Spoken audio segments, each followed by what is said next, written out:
And it's Jeff Petrie, and you, sir, yesterday had the right frame of mind on this. You were talking about potential landing spots, and there's good reason that he ends up with the Detroit Red Wings.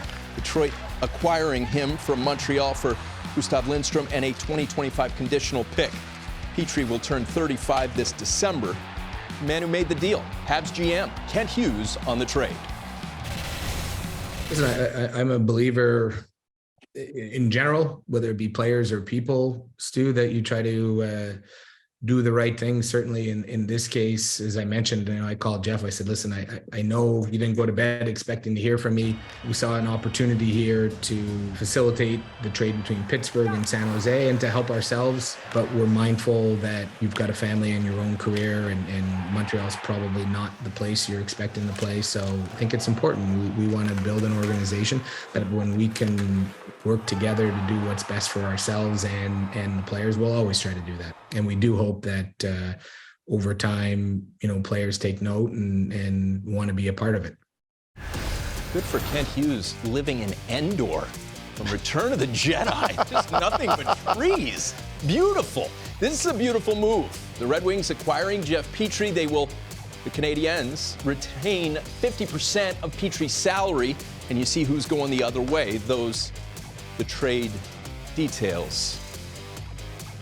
So, Rupper, you said yesterday, Jeff Petrie, this is a piece that could help younger players as they develop. You think about what he brought to the ice last year, 31 points in 61 games, but there's that added value.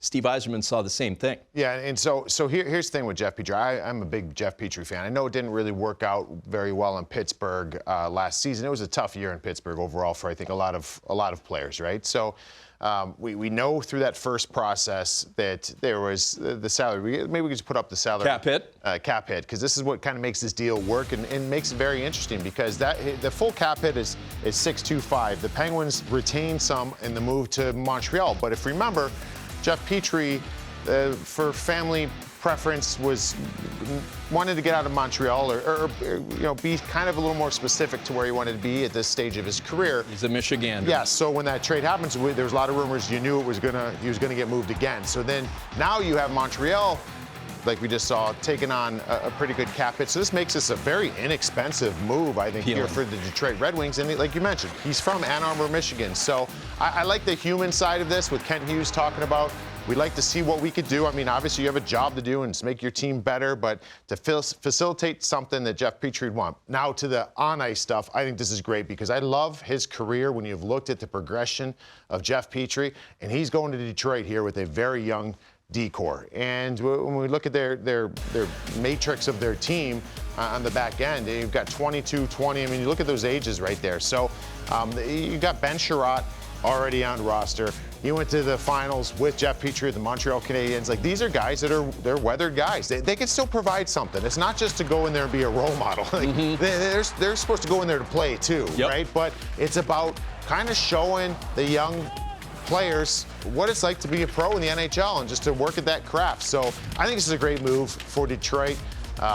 It's one that I would expect Jeff Petrie to be severely motivated and go in there and do a good job. It's great to see Mo Seider in action. When we watched those clips, you were reminded right away of what they have in terms of young talent. As you pointed out, the matrix of the team, this could be an important step for them in the direction where they want to get back to the playoffs. They made it 25 straight years, and then it's been lean time since then. Yeah, I mean, they've got a promising group. They've made a lot of moves over the last couple seasons. They had some good moments last year. They had some moments that showed that they weren't ready yet. So I think this year, when you look at this group, and that's a lot of new bodies, and that's a lot of really good NHL caliber players, it may still take a little bit of time.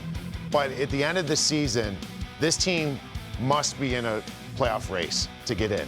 And they were last year. It's a lot later than I think they've been in recent years. So I think that next step is getting in and fighting all the way to game 82. So I think that's going to be the big objective of the Detroit Red Wings. But they're trying to do everything they can to improve this team.